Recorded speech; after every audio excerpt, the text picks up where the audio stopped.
Uh, I've said this before on each of the podcasts, and never is it more true than today. I love these because I get to chat with some of my favourite folk artists, and I'm joined by, or dare I say, the pride of Aberdeen. And I say that because it was also, and I'm sure you're sick of hearing that, Iona, but it was also one of the very first songs I heard of yours that made me fall in love with your music, which must seem like decades ago, but was only probably about 4 years ago. But Iona, I'm delighted that you can be here.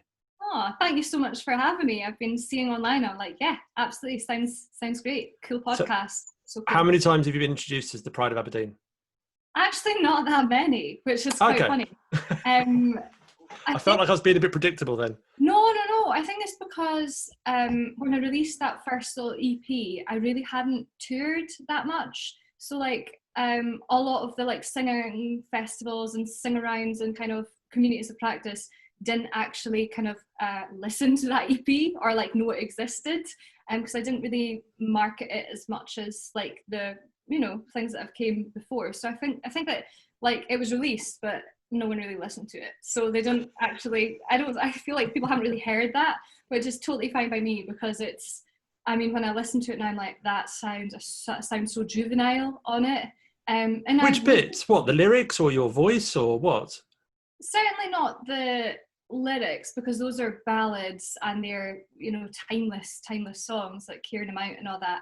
Probably my writing of Pride of Aberdeen was quite juvenile, but my voice certainly. I was 18. I think my voice has changed since then. I've had my tonsils out. I've done lots of technical work with my voice, so I sound not completely different, but I sound different, and I just don't listen to that thing. I just don't listen to it. At gigs, I'm always like, oh, here's the new album and here's the new EP, but don't get this one because it's rubbish. I'm really bad at doing that. But it feels like a total lifetime ago. And of course, the people that I've worked with, like through uni or whatever, has kind of changed and molded. I don't really work with pipes so much anymore. I rather mandolin type. I think I was just in a formative period of time where that was a test the water thing, and I'm more kind of convinced of what I'd like to sound like now. So I feel like it was a cool little nice first EP, and it was re-released on a German label. So it was picked up, which was nice, but it's definitely like not what I associate myself with, but I think it's just like that was the prototype of what I was maybe a way to do. So yeah. Well, of course, you're entitled to your opinion. I mean, it's wrong, but you're more than entitled to. The way I see it is that it shapes who you are now, and I think I understand what you're saying. Of course, I'm being flippant, but it's I think it's because it's part of the artist you are now. It's part of your story, and I think it stands out as today in its own right compared to the albums and EPs of the last year or two as well. So I think it is beautiful. Now, I forget one thing it does raise me, because it's based on a ballad, and I forget the writer of the ballad, but because it's your interpretation, your lyrics and your music, as you've got a little bit older, had you rewritten that ballad, would you write it differently because you're 4 years more experienced, do you think?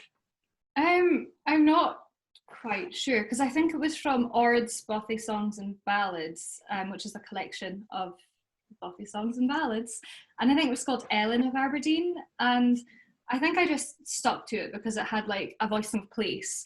And I think when I rewrote it with so many like floating lines and stock phrases that really, it was from the tradition, and I just put a little bit of me into it. But I think I would probably use less like typical lines now, to describe how she looked. You know what? I actually can't remember how this song goes. It's been so long. I will add it to the Behind the Folk playlist. So anyone wants to listen to it, of course, they can go to your Spotify, but I'll put it on there. But I haven't even done the proper introduction for you, which I was going to do. So I'm going to do it now. I am, by all intents and purposes, joined by folk royalty. I would go as far as saying, for a number of reasons, you've been incredibly successful in the few years that you've been writing. You are a stalwart of traditional Scottish folk music, but I can't help but feel when I listen to you that there's a warm modern feeling to it as well. There's a kind of reassurance that the tradition of Scottish folk music is in safe hands, because you're performing some wonderful stories and ballads in a very unique way, but you were also bringing a kind of a modern, up-to-date feel to your music as well. There's a wonderful kind of juxtaposition that you put yourself in of that tradition and new. But since my epiphany of folk music, which was born in Scotland about 12 years ago, and I've been a big fan of the traditional storytelling side of Scottish folk music and the ballads. You have a wonderful, unique style. So that's why I feel I'm joined by folk royalty today. Oh, I think when I think of folk royalty, I think of source singers. I think of people like Sheila Stewart and Jeannie Robertson and Stanley Robertson and Elizabeth Stewart, and like the people that kind of kept the singing going at a time where it was maybe threatened. And I think of those people as folk royalty. And I guess down in England, people would say like Martin Carthy and Norma Waterson and all that. And it just depends on where you come from and what you think of. But when I think of folk royalty, I think of those people as stalwarts. Because I'm 22, I feel very young in terms of the grand scheme of things. Because when you're a folk singer, you're young from like age 10 to 50. So I feel like I'm like somewhere in the middle. But saying that, I have sung since I was really, really young and was exposed to, the tradition through ballad competitions or sing-arounds, folk clubs, folk festivals. And it's probably all those really, really great singers who inspired me, but also who I got to listen to firsthand. And other people, maybe not from my area, had only heard those people in archive recordings or in, collections or whatever. I had the privilege of like hearing them. People who are still alive, just great, great singers. So I think it's probably the community of practice that I feel is the royalty, which I've really had the privilege of tapping into, which is nice.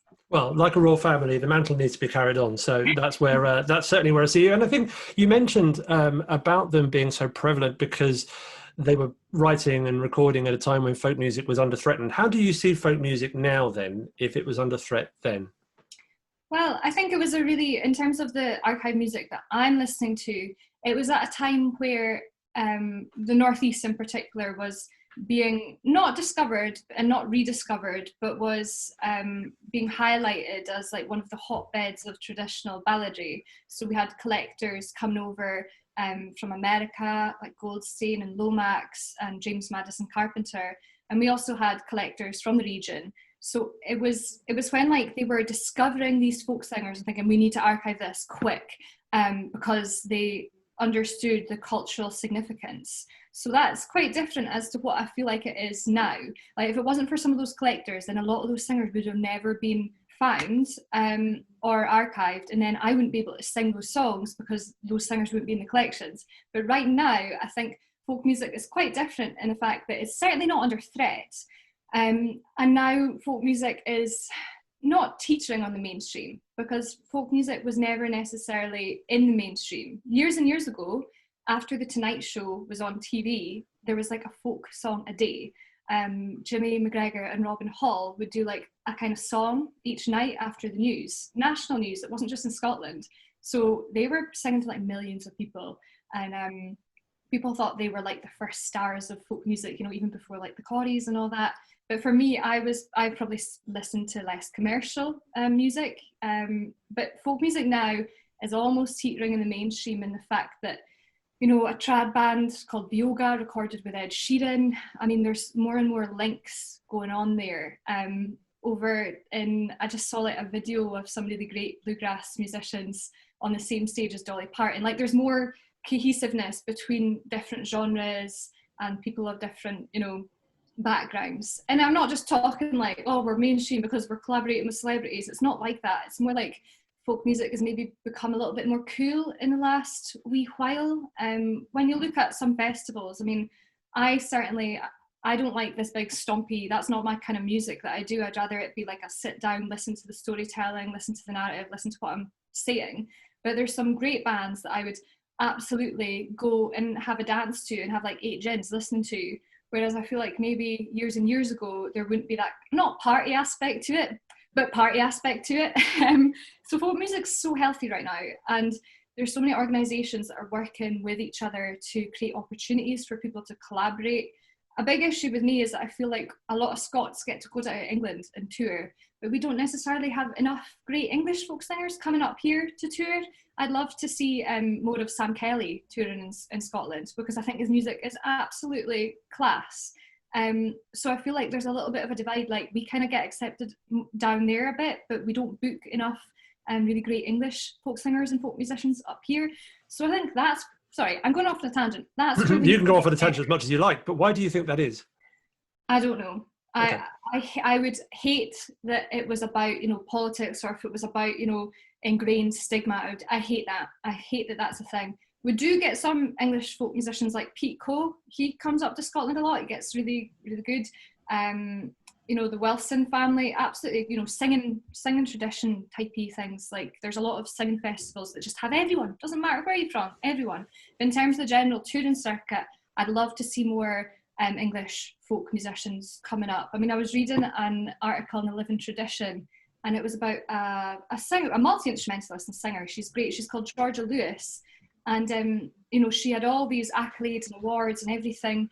And you know, she was asked, "What's your dream?" And she said, "Oh, I really want to play at Celtic Connections in Glasgow." And I just thought, why has that not happened already? She's such a great musician. Like, I think that we just need a little bit more cohesiveness and willing to explore the traditions of both, because they're really similar. And a friend's band, it's called the Tweed Project, does that, which is really cool. But we don't just want one project to do it. We just want our touring circuit to be more cohesive, so we can have more English musicians coming up here and making a good go at the touring circuit. Because I certainly, you know, do a lot of work down in England, and I absolutely love it. Totally love it. The singing tradition's so great. You know, folk clubs, everyone sings. And when you say you're from Huntly, they go, I know Bogey's Bonnie Bell, that's a great ballad. And it might be because, you know, Martin Carthy sung it, or Nick Jones has sung it, or whatever. You know, historically, there's a lot of crossover. Like the source singers I was talking about previously, like the Stuarts of Blade and the Robertsons and all that, they went down to England and went to heaps of folk clubs down there, and therefore the songs got disseminated. So there is a bit of a link between the songs and the repertoire, and I think we should just have more touring going on.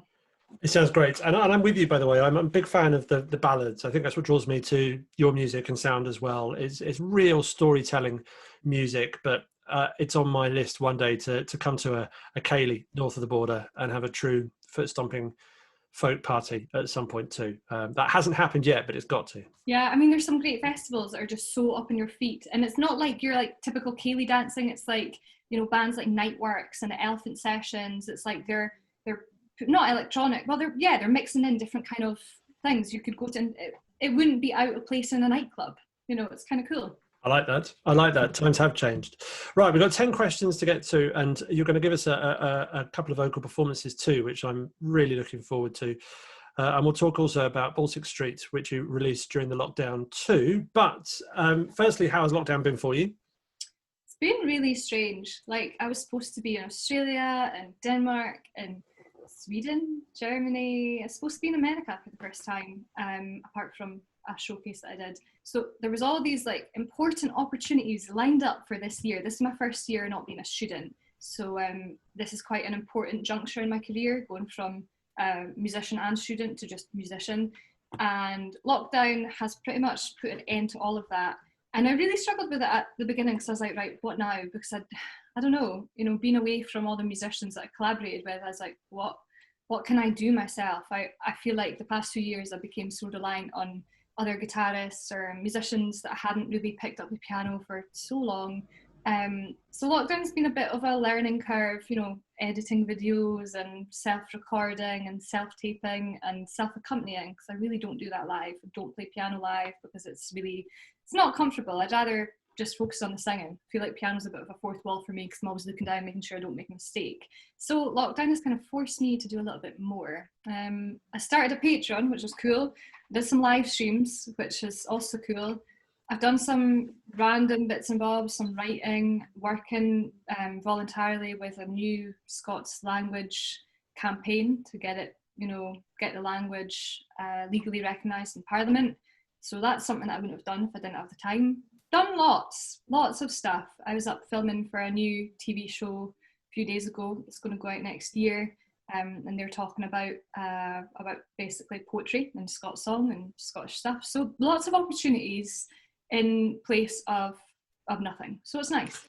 Are you planning on doing some more recordings in the Scottish traditional language? Yeah, I was just thinking about this last night, because I was like, I really like country music, I really like bluegrass music, really like old time music, and ultimately I'd like to do more in English, which is similar to the Dark Turn of Mind EP, But then I was thinking, I know so well. It's not like I know so much about it, but I'm so consolidating what I have sung all my life that maybe I think I will do more in the Scots language because I think it's culturally important. I don't want to be a folk singer who does things in Scots language and really heralds that tradition and then just randomly leaves it because I like other music. I think I'll do it both at the same time. Maybe not in the same release. Maybe I don't know. It's so difficult because I love some of these songs. I love singing Scots, and everywhere, no matter what country you're in, you still can explain to them. Music transcends language, which is cool. But yeah, I think I'll do bits and bobs. I don't want to only sing in Scots and in Doric because I feel like singing English is also quite nice. I really enjoy that. It's a bit of a break, but I don't know. It's almost like there's two paths, but really there doesn't need to be two paths. No, I don't think so. And you certainly don't need to decide on this call. I should throw in an apology, by the way, to you and anyone listening for the knocking at the door. There's no way I could say to Amazon, please don't deliver what I'm talking to Iona Fyfe, but they did. So there you go. So if it was in the background, I apologise. Right. 10 questions to go through that are taken from the end of Inside the Actors Studio, which helps to understand a little bit more about the mind behind the writing. Have you had a look at the questions already, or are this going to be off the cuff? I'm looking at them right now. Okay, good. I like it. It's going to be instinctive then. Yeah. So let's start with the first one, which is, what is your favourite word? And it can be in any language. Yes, Scunnert. Scunnert, or D at the end, depends where you're from. It just means fed up, like hacked off, fed up, fatigued of life. Scunnert. So would it be a word that you would just kind of shout out, or would it be part of a sentence saying, I'm Scunnert? Would it just be kind of, oh, Scunnert, because it shows that you're hacked off, or? No, I would be like, oh, I'm so Scunnert. Or like, oh, I'm really Scunnert of that, or I'm really Scunnert of them, or whatever. You would have I'm. Yeah. And what is it you like about the word? I think it's just like I don't know, I feel like there's not an English equivalent in one word. Like, I feel like it's like quite unique to Scots. Like Scunnert, it just maybe not onomatopoeic. It's not like it's like that. It's just like a good word, like good describing word of your feelings and emotions. And even in 2 words, Scunnert sounds a lot better than hacked off. I think it's safe to say. I think I might adopt it as part of my language too. What's your least favourite word? I don't know. I don't have a least favourite word. There's words that I don't use as much. I really don't know what makes a least favourite word. What makes a favourite word? I mean, it could be the way it sounds, or it could be the meaning behind it. So speaking to a couple of previous episodes, Shaw Boydson in Wales, his least favourite word was Trump, I think for fairly obvious reasons. Although I don't know if he's popular in Aberdeen or not. I'm still never sure which side Aberdeen folk feel about. Yeah, I don't think he is. He really isn't. There's a documentary that you should all watch. It's heartbreaking. It's on, I found it on Facebook actually, but it'll be elsewhere. And it's about an elderly couple who had lived on a farm all of their existence. And the farm was like in an area where Trump wanted to clear for his golf course. And they refused to be bought out. They refused to move because like they had farmed on that land, or they'd been on that land for like several generations. They were like, yeah, we're not moving. And it's really heartbreaking. I think there was the way that the documentary was putting it was that water pipeline was compromised, and these 2 elderly people literally had to they couldn't wash themselves properly because they didn't have running water into their where they were living for quite a number of years. And it was so heartbreaking, like just the disregard for human nature, like get off this land, I'm making a golf course. Like really shocking. The documentary person went to wherever it was, and the police was called after them. You can see it online, but they have subtitles because the 2 elderly the couple, they're like talking in like broad Doric, so it had to be fully subtitled. It's it's just heartbreaking. So yeah, yes. I think a lot of people are not too happy in Aberdeen. Yeah, I don't know. I don't. And Finlay Napier, he chose the word creative because he didn't like it as a noun. He didn't mind it as a verb, but he didn't like being called a creative. So I guess there's a couple of quite different types of words. I don't like the word content. But yeah, so it's yeah. So there's no reason for a disliked word. But if you had to pin your mask to one word in particular, what would it be? I really hate the word slang. I hate it. I just There you hate, go. yeah, the fact when anything Scottish comes up on TV or like Outlander or like Twitter, people call it Scottish slang instead of language, because it's not slang, it's how people work. Like, it's how people like talk. So I hate the word slang. Yeah, that could Yeah, get in. fair enough. I didn't think we'd have to push you too far to find the word. What turns you on? I don't really know. Like, probably good crack, good songs, good, just like an evening of, yeah, in terms of like, as a person, I feel really enthused and happy and just like at my most vibrant when like there's good music, good people, good, good drinks, good food. Like, we're like not a flat party, but like, imagine if we're outside having some tunes, having a drink, having a barbecue, like that, in terms of like what, that would turn me on as like a person and make me feel really happy and like, yeah, make me thrive within that, and maybe it's just because it's been locked down and I have been yearning after that, like just like a good night of crack drinking tunes. So I think that's probably where I'm at right now. But if you asked me this like 4 months ago, I'd have been like just sitting in my room watching Netflix, not having to leave, like being able to like just have a night off in my own room, in my own bed, in my own, like that would have been what I would have been yearning after and what would have made me happy and thrive. But now it's quite the opposite. So COVID aside, what when you're actually singing yourself, what position do you prefer to be on a stage in, like like Celtic Connections when you perform there in a big theatre? Do you prefer a kind of a smaller folk club? Do you prefer, actually you love singing but you prefer to be in a recording studio? Where's your preference? Mm-hmm. I think it depends on the context that you're singing for. So like, I like intimate audiences where everyone sings and everyone, it's like very intimate. But in a context of like maybe launching an album, maybe getting it recorded, like I really like the kind of big room, nice sound, nice lighting, a show perhaps. But it depends where I'm coming from, because then I don't really like smoke and mirrors. I like it to be really intimate. So it just depends. But in terms of recording studios, I absolutely hate them. I like just hate them. Recording my first album was just absolutely, I hated it. Like, I hated the minute I stepped into the recording studio until I got out of it. Whereas the EP Dark Turn of Mind, I did that in Graham Rory's flat in Glasgow, and it was just so much less stressful. Even though it was, the flat was turned into, effectively a vocal recording booth. It just felt different psychologically. I didn't feel that panic of, okay, let's get this done. I'm hemorrhaging money. Like, let's do this. It was more like chilled out. I'm in a nice, big, cold tenement flat. So yeah, hate recording studios. Why? I really like, why? Because Yeah. I think that fear of like, get this right. This is where something's going to be made. You're creating, your output needs to be of a high standard, blah, blah, blah, blah, blah. Whereas maybe if you're recording in another location, there's not that like stress, even though there is. It's in my head, it's all psychological. But I really like the whole like round robin type things that happen at like some festivals where like we've got like 5 singers and you all sit in a line, you get a crack, and then one person stands up to sing, then the next person, and you change what you're going to sing based on the ballads and the songs that they've sung. But that only happens at like kind of really traddy, singy festivals. I do like a gig where it's like a typical, like there's a support and then there's a main, and I like that too. Really, it depends on context really, but categorically I hate recording studios. So it doesn't really matter how you dress the recording studio, how relaxed you make it. It's purely psychological then. So I couldn't do anything to recording a studio to put you more at ease.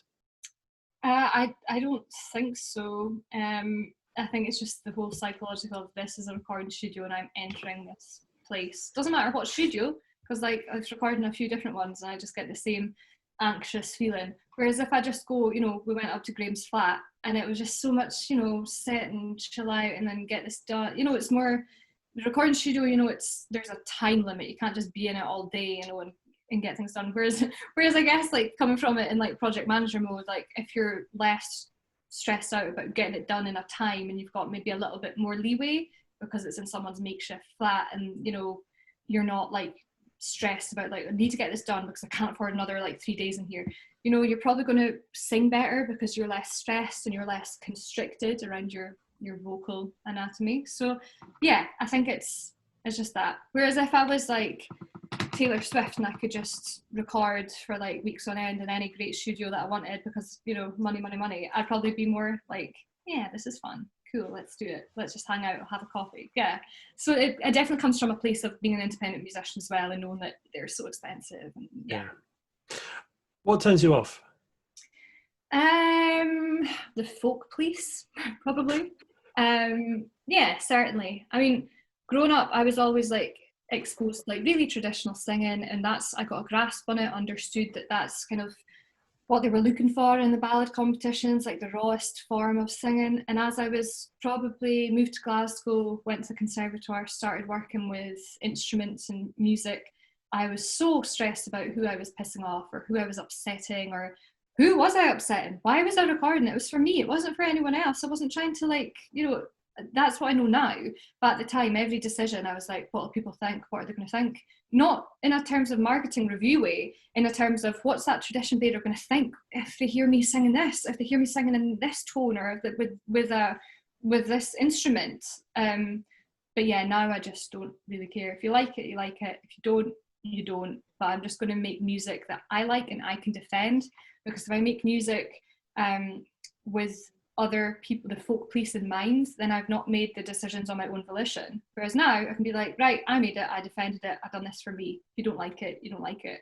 So yeah, I don't like the folk police. I can't deal with it. That gives me the absolute stress. But then saying that, when I was really young, I think I was the folk police because I was conditioned into thinking that, you know, sing it unaccompanied, get it unaccompanied down first, then you can add whatever you want in, you know, blah, blah, blah. Like I was not conditioned, but I was brought up with that very, very traditional singing style that everything else I thought, oh, that's really contemporary. But I've changed, you know, and now I'm really liberal, being like, anything goes, it's all good. So what changed you? Because you said yourself, you've only been a year out of university. So where did that kind of more liberal feeling towards folk music come from? When I probably went to university and we had a lot of lectures on, you know, experimentation, innovation versus tradition, and the fact that you can have both. But there was a huge learning curve being like, this is where folk music came from. And if we don't allow it to grow and ebb and flow and be part of this continuum, the carrying stream, then it's going to be stuck in one point of time. Whereas folk music is like continually changing. People are doing really cool things with it all the time. And those same people that are doing cool things with it can also apply it in a really traditional context. They can do both. So in my own mind, I was like, okay, well, if I can do this song unaccompanied and make a good job of it, then I can probably do that with a band as well and make a good job of it too. And if I know what I've changed and I know where I got the song and what the song's about and the context of it, and I know how to interpret it in both ways, then that's good. But before I didn't think of that. I just was more wanting to make it as chatty as possible to make sure that I didn't upset anyone. I also did the Phase Ross Cayley Trail, and that was my first experience of working in a band, and that was literally 5 years ago. And a lot has happened in 5 years, but it was like I just left school and then I was away to the conservatoire, and then that summer it was like you do like 5 weeks of a tour, and it was really cool. And they're celebrating, Phase Ross is the organisation, and they're celebrating 21 years of the Cayley Trail this year. So they're doing an online gig on next week or something. And all of the previous, you know, some of the previous Cayley Trail participants were asked to do a gig, aka make a video and send it in. So it's really cool. The Cayley Trail definitely allowed me to play with musicians who came from different parts of the tradition, and I realised that actually everyone didn't grow up within a tradition, and we're coming from different parts, so we should probably just chill out and innovate and do something cool. I mean, I understand all the points you make about the folk police, but at the same time, you know, a lot of your music has a very modern feel to it, which is, you know, wonderful stories from your own experiences and visions of the world, but you bring a lot of the traditions of Scottish folk music with you. So I would have thought even the folk police would applaud that, wouldn't they? Because without that being brought through, then the traditional folk music would be left in the past, and that'd be awful. Yeah, I don't know. I think maybe in like my repertoire, I do such traditional material that I'm in favour, hopefully with the folk police, whoever they are. But yeah, there's always going to be people that are criticising you, because to some I'm too traditional and to some I'm too modern. I'm like, well, I don't really know. Like, I can't please everyone. And that realization that you can't please everyone because they've all got different styles is like really, really nice. That you just accept that not everyone's going to be happy. But saying that, I really, really am still fond of the whole traditional thing, because, well, when I say the traditional thing, I mean like unaccompanied ballad singing, because I think that if you can sing a song or sing a ballad unaccompanied and get it over and tell the story and really consolidate that interpretation, then you can start to maybe doing some cool things with it, whether that be, you know, adding a few instruments or even maybe do electronic music with it. I don't tend to do electronic music because I don't know how to work a computer, but other people have, and that's cool. But yeah, I still definitely do the whole unaccompanied ballad things. I go back to the ballad competitions and I still sing in them, because I think it's important, because you get to hear other people's repertoire too. Only recently, the National Library of Congress, the American Folklife Centre, asked me to give them a 30-minute show, basically, of kind of what I do. And I picked some songs out of the James Madison Carpenter collection. And he was a collector who came to the UK. He did heaps in England and Scotland, but he was really drawn to the northeast of Scotland because previous collectors had collected there. But he found singers that were previously not recorded, and he recorded them with, you know, wax cylinder. And he was very like, he was very not anal about it, but he, you know, typed it all up and made it all really cool. And only 2 years ago did the Vaughan Williams Memorial Library publish it. But it was a kind of joint effort between the Library of Congress, Aberdeen University, and EFDSS, Cecil Sharp House, I think. So it was a huge, huge undertaking. There's like thousands of recordings. And they asked me, as someone from Aberdeenshire, could, you know, maybe have a look at this collection and do a few songs from it.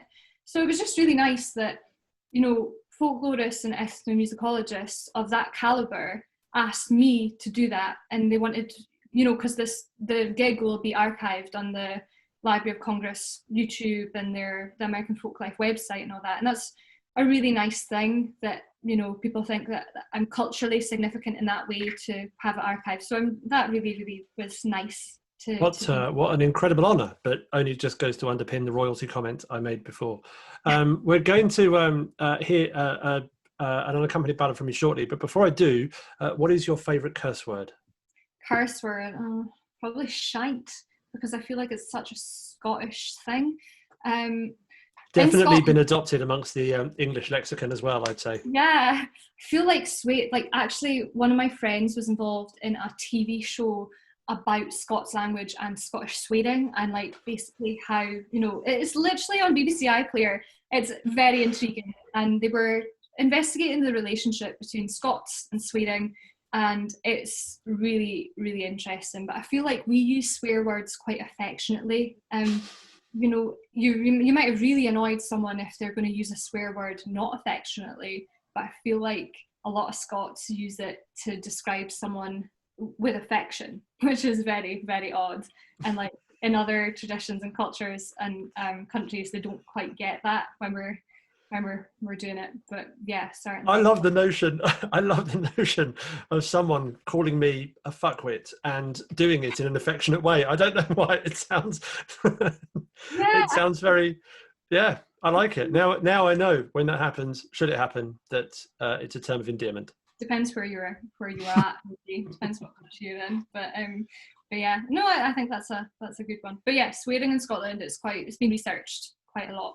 I'm going to look that on the BBC iPlayer. I did mention it in your last answer, but I love the idea of when you mentioned the folk police. I have this notion of a group of people sat around a room, you know, the folk mafia, kind of discussing who's on their metaphorical hit list, which I'm sure you're not on.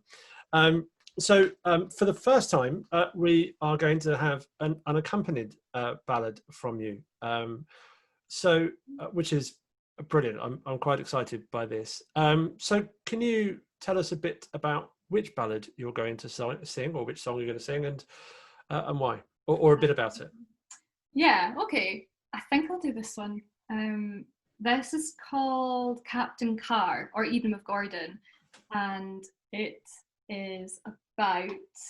I do know what it's about. It's real. This is like based on real life.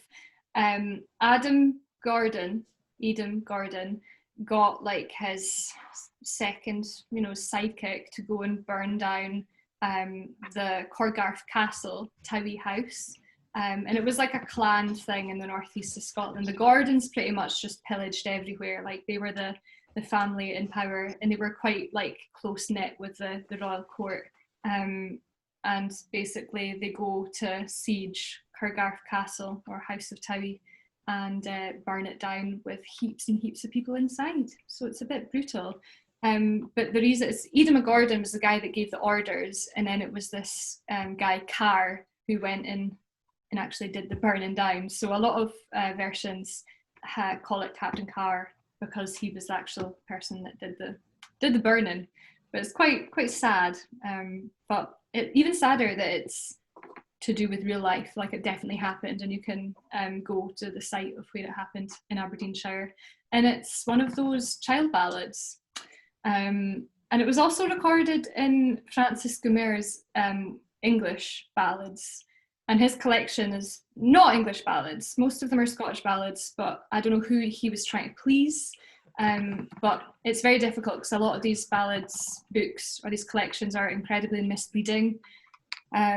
What do you mean by child ballad? Child ballad is Francis James Child was a scholar in Harvard, Massachusetts, and he was like his father was a sailmaker. He wasn't expected to do quite well, but he had an aptitude, and he became like the first professor of English at Harvard, I think. Yeah. But he never left. He was like an armchair scholar, and he got heaps and heaps of people throughout the whole world to like send him manuscripts of ballads and stuff. And he published quite a pioneering collection called Francis James Child's English and Scottish popular ballads.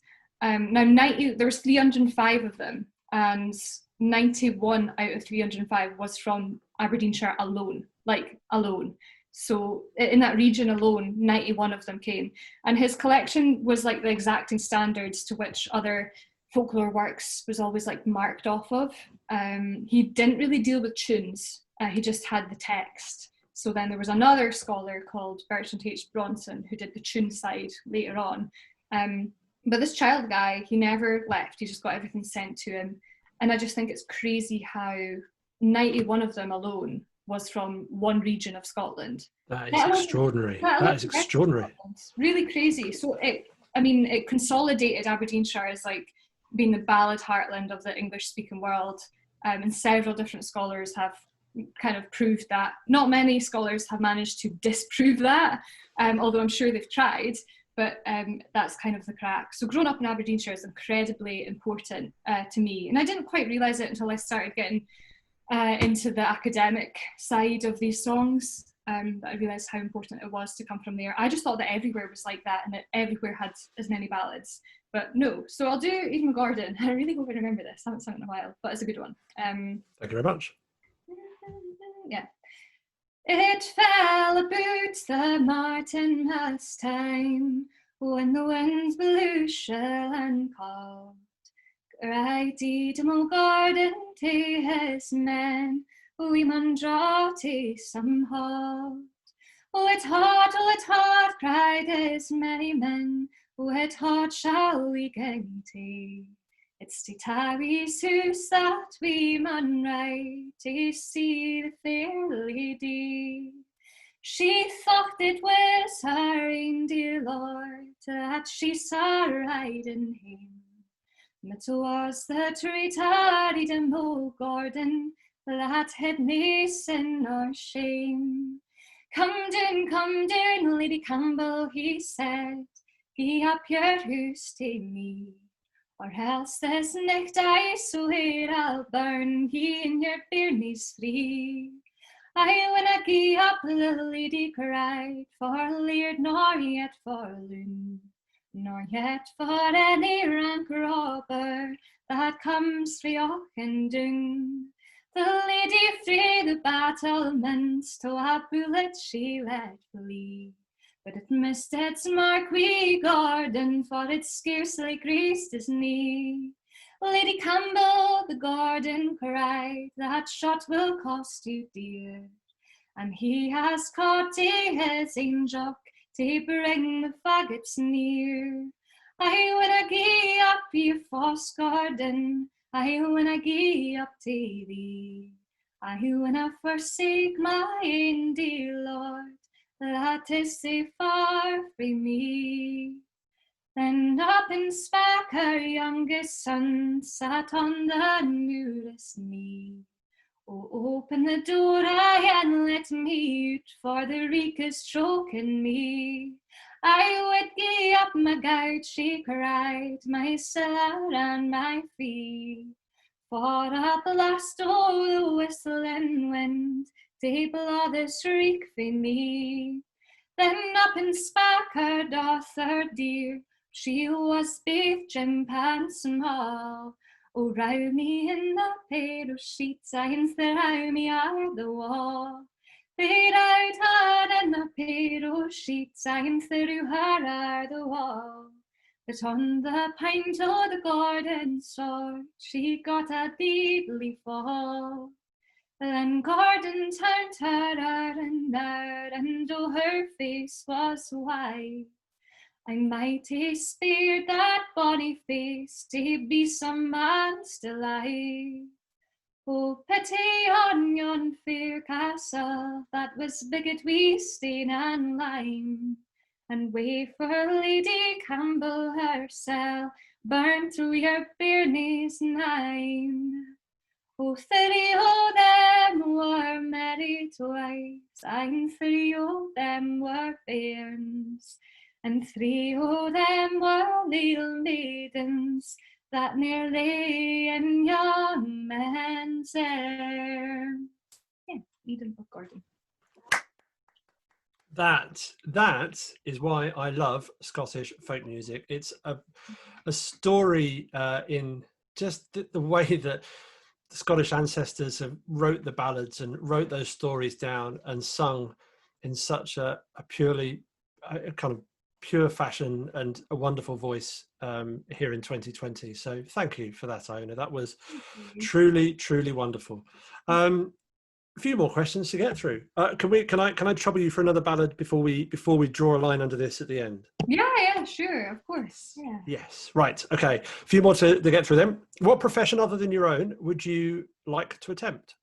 Yeah, when I was around 15, I mean, I was always told, you know, it's hard to be a musician, you should probably get like a fallback kind of job, blah, blah, blah, blah, blah. Get a proper job.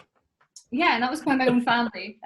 So I was always a bit like, always so busy with music all the time, like going to folk clubs, being booked at folk clubs by the time I was like 15. But then I never really realised that I could do it. So I stuck in at school, like I really worked hard at school. You know, I come from, you know, a single parent household. We grew up in a council estate. Like it wasn't like an easy upbringing, just me and my mum. And I think that I had that kind of working class itch of I kind of want to get out of this town. I want to move to the city. I was the first on my dad's side to like go to university. So I really I just wanted out, you know, and that really spurred me to work hard. So at school, you know, I did history, you know, modern studies, English. It was always kind of like stuff that interested me. Like I wasn't going to put myself through physics or stuff that I didn't like. I just wanted to do things that I liked. But when I was 15, I really wanted to go into politics, like really did. It was just when 16-year-olds were allowed to vote in the Scottish independence referendum, I became very engaged with politics. I just wanted to do that. I don't know what function I would have been if I went into politics, if I went to uni and studied it, if I would have been like a lobbyist or if I would have sought to be, you know, an actual elected representative. I don't know. But I know that I knew that I kind of wanted to do that. That was an option. But then at 16, I realised that, there's a degree. You can do folk music at uni. You can do a degree in traditional music, Scottish singing. I was like, what? No way. So I applied and I got in. And not there was a lot of people who didn't get in. They only took so many per year, and I thought, well, I really shouldn't give up this opportunity, so I just went. But I feel like as a musician, you can have a nice bit of both. Like, it's not, especially as a folk musician as well. I mean, there's been things that I've managed to get involved in politics. I've been involved with the union. I'm on the Musicians Union Regional Committee of Scotland and Northern Ireland, and they gave me the opportunity to lodge a motion at the Scottish Trade Union Congress last year, so that's cool. And then this new thing called Uair Vyse, which means our voice in English, is basically a cause group or a campaign group who wants to have the Scots language recognised in Parliament with a Scots Language Act, which means that it will be registered as a real language. So like Gaelic is a real language, Welsh is a real language. When you said this earlier on, I was shocked to think that it wasn't already. Yeah, so yes, it's because there is already people. So in Scotland, there is English, Scots and Gaelic. And Gaelic is very, people speak it in the West Coast as well as in Glasgow and the Highlands, and it's traditionally more West, whereas Scots is traditionally more like the borders speak it, the up Fife, Angus, Aberdeenshire, Orkney, Shetland. It's more of a Germanic language. I'm not speaking it to you today because the thing is that it's all about context. People who speak Scots are bilingual. They can turn it on and turn it off. If my mum called me right now, I'd be speaking in Broad Doric, but it's all to do with context. I'm not going to stand up at the Scottish Trade Union Congress and speak in a dialect or a language that they don't understand. So so in Scots, and Doric is just the vernacular of Scots that is in Aberdeen, it's quite unique. Scots is not recognised as a language, whereas English and Gaelic is. And Gaelic had something called the Gaelic Language Act in 2005. And that was when the Parliament recognised it as a real legal language. And that opened doors to funding. It really opened doors for the language to thrive. And right now, Scots still doesn't have a language act. And I think it's really sad because people work in the Scots field. Last year, we had something called the Scots Language Awards, where people from all over Scotland and several different industries came together and celebrated the language. It was so cool. And, I got gifted Harry Potter in Scots. So you can read the whole Harry Potter in Scots. It's really, really brilliant. You can get Peppa Pig in Scots. You can get the Gruffalo in Scots. And not only can you get the Gruffalo in Scots, but you can get it in almost every regional dialect of Scots. So you can get the Shetland Gruffalo, the Orkney Gruffalo, the Doric Gruffalo. It's like a huge industry, and it probably, in terms of publishing and music too, people sing, Scots song, whatever. It's a huge industry, yet it's not recognised as a language. And so this organisation I'm involved with, Uair Vyse, I'm their interim communications officer. We still need to constitute, so it's really early days, but we're hoping to get legislation passed through the Scottish Government, which basically says this is a real language. Because right now we've got kids in primary school who talk Doric or Scots in the playground, and then they go into class and they think that they're not allowed to talk that in class, and they turn to English. When I was in primary school, certainly the teachers didn't like you speaking in Doric or in Scots. There was still a bit of a, not sure about that. When my dad was in primary school, if you spoke a Doric or Scots word in primary school, you'd get the belt, you'd get not capital punishment, you just get punished, physical abuse for talking in that way. So we want this Language Act to show young kids to be proud of their identity and proud of their language, as opposed to be shying away from it. Because I think that's really sad. Because if you're born in a household that speaks Scots and Doric or whatnot, you should just be able to speak that and not be worried about who you're talking to. Because certainly Scots and Doric, especially Doric, is historically known as the farming type working class speak, but it shouldn't be. The more and more people that are in big good jobs who are speaking Scots in the job, that's great. I mean, we've got politicians who are in Westminster and they take their oath in Scots. So if you're allowed to take your oath in Scots, then why is it not a real language? Yeah, that makes no sense whatsoever. It's mad. So that's effectively how I've been able to be involved in the loosest sense in politics, but still be a musician. But yeah, I don't know if my life. I'm sure it will pass through. I'd be very surprised if it doesn't. But I hope it's passed through soon. But well done for playing your part in helping that to inevitably happen. What profession would you not like to do? Anything in an office 9 to 5. Like, you're just not out for it. Call centre specifically, I suspect, would be even. Yeah, totally. It would. I don't know, because at the beginning of the lockdown, our industry, you know, we're still not back at work properly. There was a lot of people who just don't understand culture. They don't understand musicians. They were saying, oh, but you should just get a job. You should just retrain. You should just get a job in the supermarket. Well, thing is, see if you've been a conservatoire for 4 years, you've trained in music, you're in huge debt to be a music, you know, or whatnot. You've spent years and years making an album and you tour it and you're successful. And then this happens. I'm not just going to throw it all away and become I'm not going to do that. And I think that's totally fine. It's not snobbish. It's just I want to work in the profession that I chose to work in. I don't think I could do a job where I'm on my feet all the time.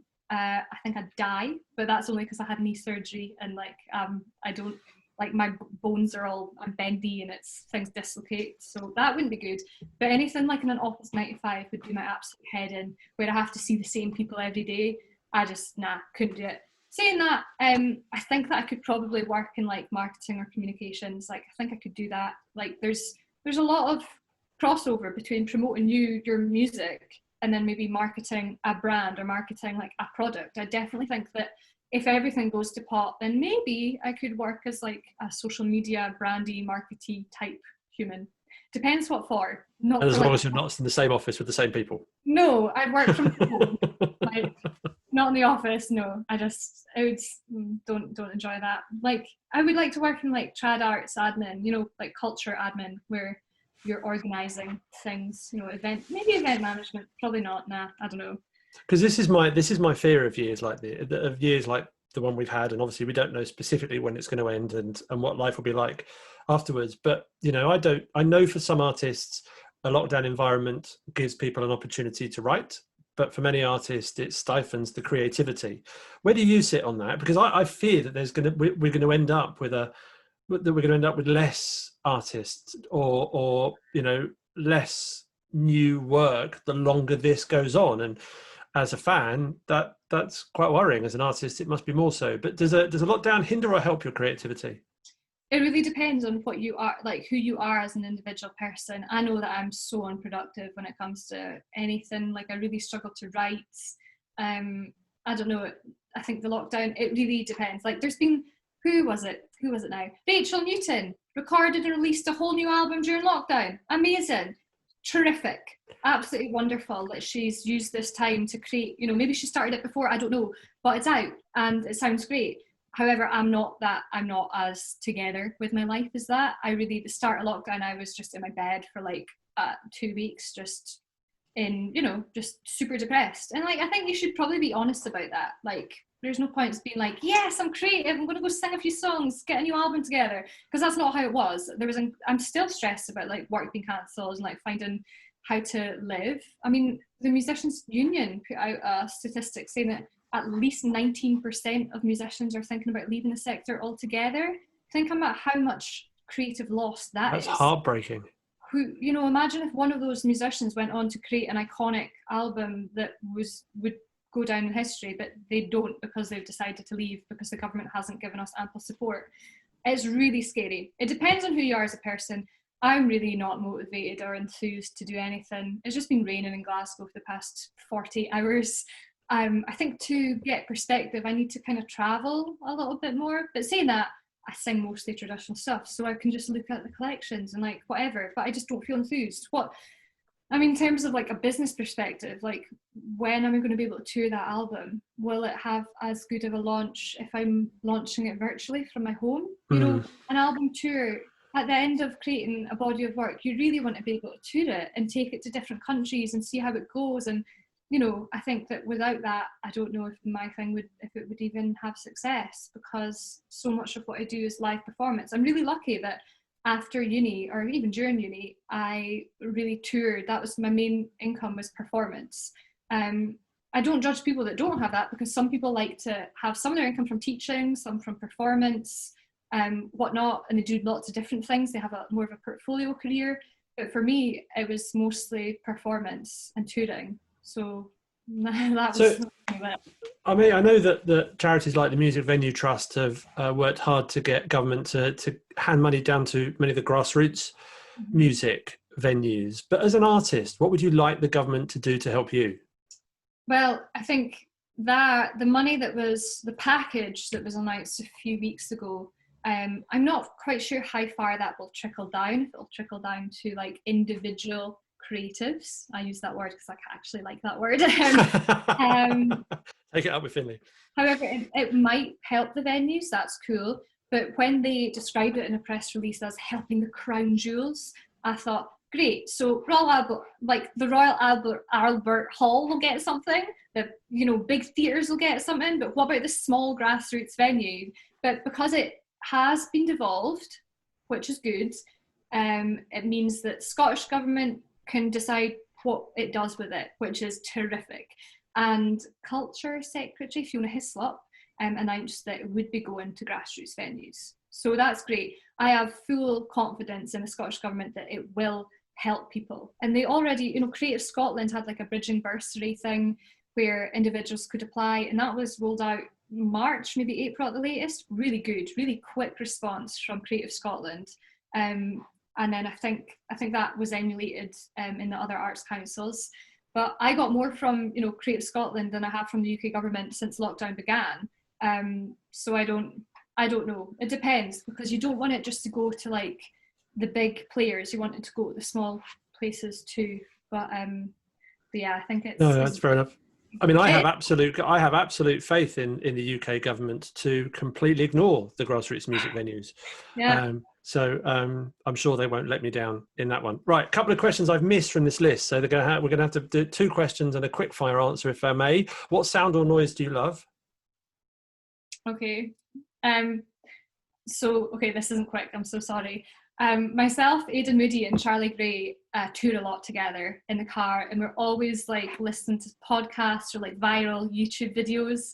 And we found this video called The Noise, and it was this like guy, I think from America, and he was displaying what he can do with his vocal cords. And people are, it goes like this. People think that this is like a telephone ringing, but I just like to call it the noise. And it's like this horrible high piercing noise that they can do, and it's like, yeah, it's like that, but really loud. And I just love it because I can almost do it. Depends how I am, but it just like annoys everyone else. So I love that noise. I love the fact that you love it, knowing that it annoys everyone else as well. What sound or noise do you hate?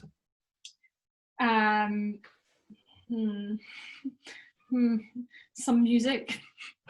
Go on. No, I don't. So if you could banish something to room 101 musically, what would it be? Dubstep, like right. That's getting the absolute bin. I used to, I like most music, musical theatre, like a bit classical, tiny bit classical. I like, Your words said you like classical, but your face didn't. Yeah, no, little bits, in very, very small bits.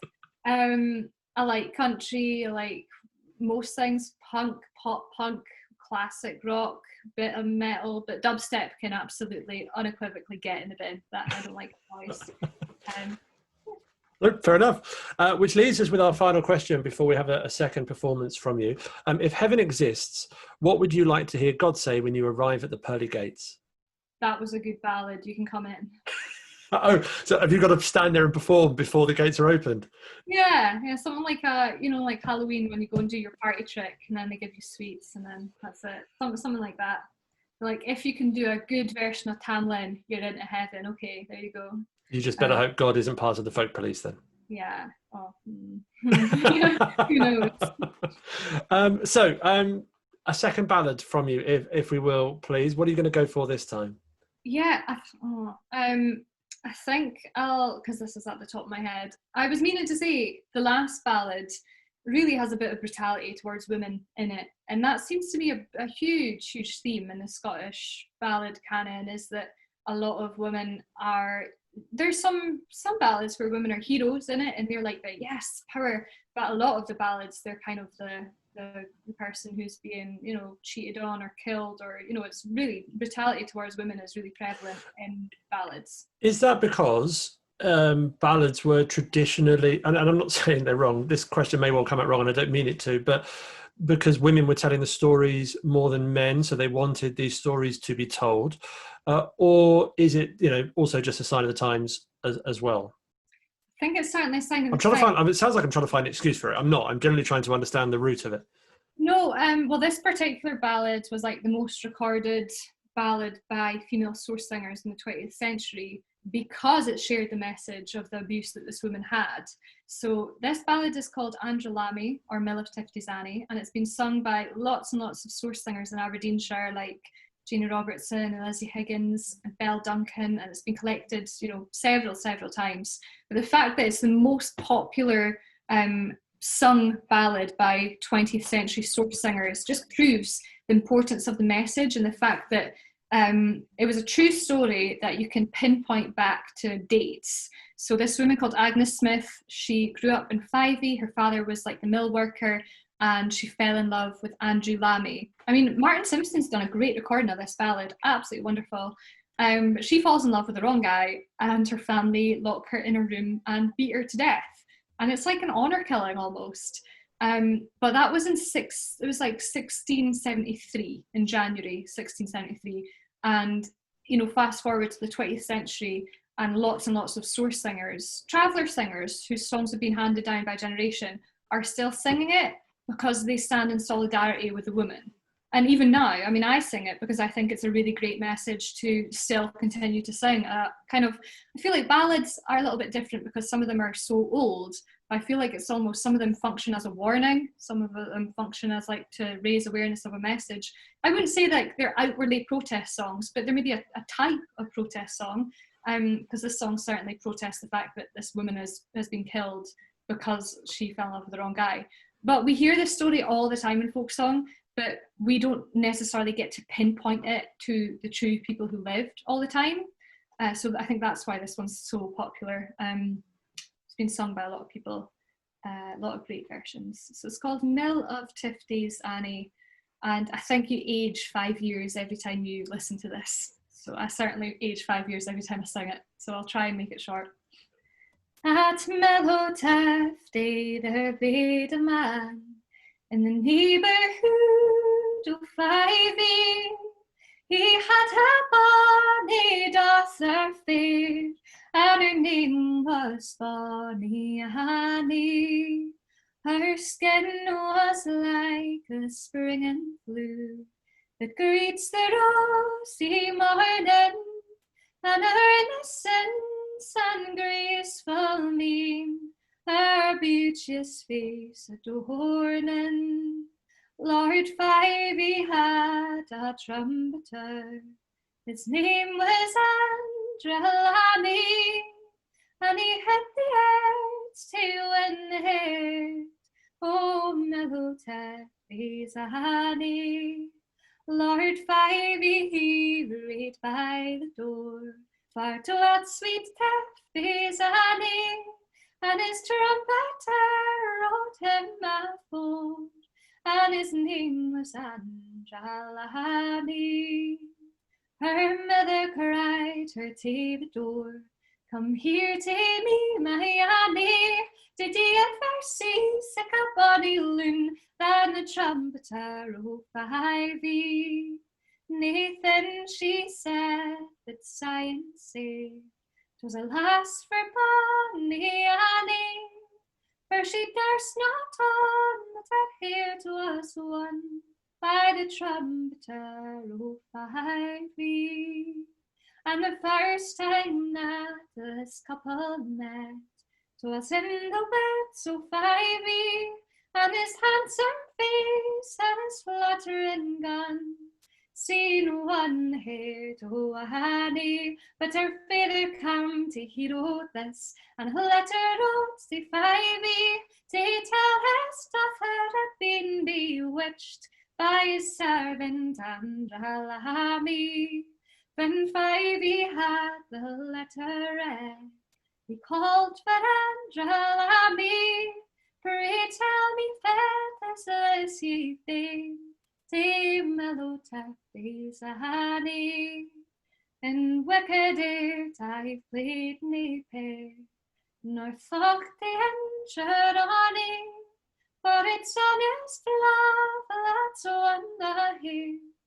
Oh, mellow taffy's a honey, but to Edinburgh he was sent. They broke his tie wee honey, for they thought that she would soon forget her love for Angela me. And the first time that Lord Fyfe passed, he caught a sack, oh honey, saying if you come o' higher kin, I would make you my own lady. Says she, your lands are far and wide, and they are wondrous bonny, but I would not leave my own dear lad for all the lands o' Fyfe. And then her father bet her wondrous sword, and also did her mother. Her sisters also took their score, but we be tear her breather, for her breather bet her wondrous sword. We cruel strokes and money, and he's broke her back across a sting, all for loving Angela me. Oh, mother, mother, mark my bed, and lay my face to Fyfe, for it's there I'll lie, and it's there I'll die, all for loving Angela me. New people here, both far and near, they pity Taffy's Annie, but died for love in one pillar, for loving Angela me. Wow, sorry, dramatic pause while I took myself off mute for that one, in case a child walked in mid-song or something. That was beautiful. How do you find when you're performing in this, and you don't get that applause at the end, that response that from an audience, apart from a solitary clap in this case? Yeah, I think it's really difficult because the first time I did a live stream, I was like, oh, this feels so weird. But I think the more you accept it, that it's going to be weird, that this is what you kind of have to do right now, the more you make peace with it. But you certainly yearn for a public live gig. And I think I'm going to Germany, or I should be going to Germany in a week's time to do a show outside, 2 shows outside. And I'm really looking forward to that, because pretty much every other bit of work this year has been cancelled. This is my first gig since March. And I only got told a few weeks ago it was still going on. So book your flights, come over as a trio gig. And I'm really looking forward to just being in a room with people. And well, not in a room, in an outdoor tent, whatever. I hope it doesn't rain. But I think that connection is vital. And I know a lot of people have said, I'm not live streaming because I need the connection. But when it's like, basically pay rent or not, I would rather kind of do a live stream and make it as connected as possible by commenting on, doing the comments and like doing Q&As throughout the stream. And actually you're probably connecting more with the audience because you're looking at what they're saying all the time. Whereas in ways, whereas in a gig, there's not that kind of Q&A. We have a bit of crack on the live streams. Like I think there was one live stream where like I was talking about butt rays, and we had like a 20-minute just like back and forth about this delicacy called butt rays from Aberdeen. And I think you know what, at the end of the day, I'm just making the most of what I can have. And I understand if other artists are completely in aversion to that, that's fine. That's you. This is me. I'm happy doing live streams because it kind of gets me some income. But also I enjoy it. Like it's not that I dread it. I actually enjoy doing it. Gives me something to get out of bed for. So yeah, nice. Tell me more about the delicacy. Yes, so butteries are like, so difficult to describe. People call them rowies or butteries, and you only get them in the northeast of Scotland. However, the Scottish Kitchen at King's Cross in London gets them daily on a train from Aberdeen. But they're like, how do you describe it? They're like salty, crusty, kind of, not like a bap, not like a or roll. I don't know what the English is for this. But they're just like, you can put jam on them or whatever. Some bougie people put avocado on them. That's mad. Don't put avocado on them. Don't put chocolate spread on them. They're just like crispy. You can heat them up. They're really nice. Just type in buttery or rowie, ROWIE, and you'll see what they look like. They're absolutely great. So unhealthy for you, unbelievably unhealthy. You already know me so well, because you know full well that's exactly what I'm going to do the minute this call has ended, which is sadly we're almost at. I just had one question which intrigued me. You're obviously very, it seems like your favourite instrument is your voice above all else. So when you write music, do you consider the instrument that's going to complement it, or do you write for your voice first and then add it on afterwards, or is it something else? Yeah, well, I studied piano as well, so I have like grade 6 piano, grade 7 piano actually, and then I studied piano at uni. So when I try to write, I will write and do the chords on piano, and then I'll try and give the chords to like guitarists, so we're not just, you know, when we're arranging, it's not just me singing at them. They can like see the chord chart and be like, oh, well, we can maybe change this and change that. So they got something to work with. So when I write, I use piano. But it depends on if it's a ballad or if it's like a kind of contemporary folk song.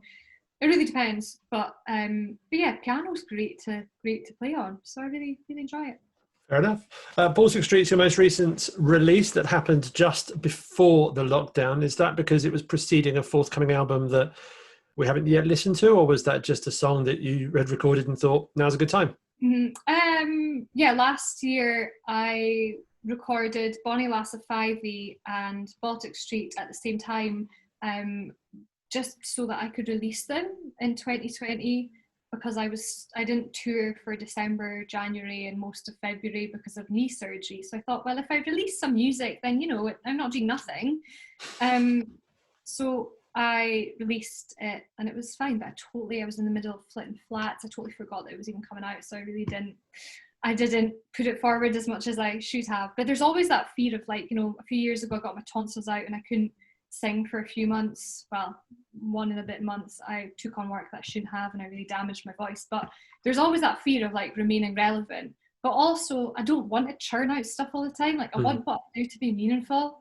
I mean, there's some people who manage to do like an album a year. I'm like, I don't know if I've got as much to say. I don't have enough in my brain to like do an album a year. So I'd rather just wait and like kind of see where I'm going as a person and as an artist, rather than be like album, year. Like for me, that's not helpful. So I am quite happy just to sit on whatever I'm sitting. I don't have anything that I'm sitting on. I just have nothing that I've done.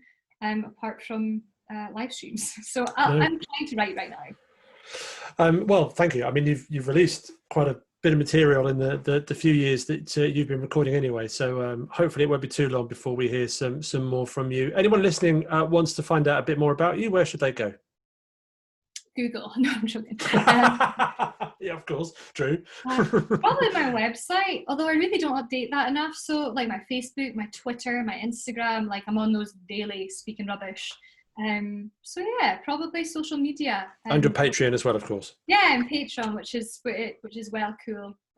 So yeah, or you could just use Google, because apparently everything about me is on Google. So you can just do that. I hate Google. So you know what? Just one last thing. I think I grew up with social media, so you can probably see my development as a human and as an artist from when I'm like 12 onwards. It's really scary, but also enlightening. So yeah, there you go. Yeah, imagine what that's going to be like then when you add another 20, 30 years on top of that as well. It'll all be there. I'll look back and be like, oh, there, in the next frown lines. After COVID. It's been a genuine pleasure and a privilege to have this time with you, Iona. Thank you so much for agreeing to do this, and for your beautiful singing and for your many stories too. It's been a delight. Well, thanks so much for having me. It's been lovely. Iona Fyfe, thank you very much. Thank you.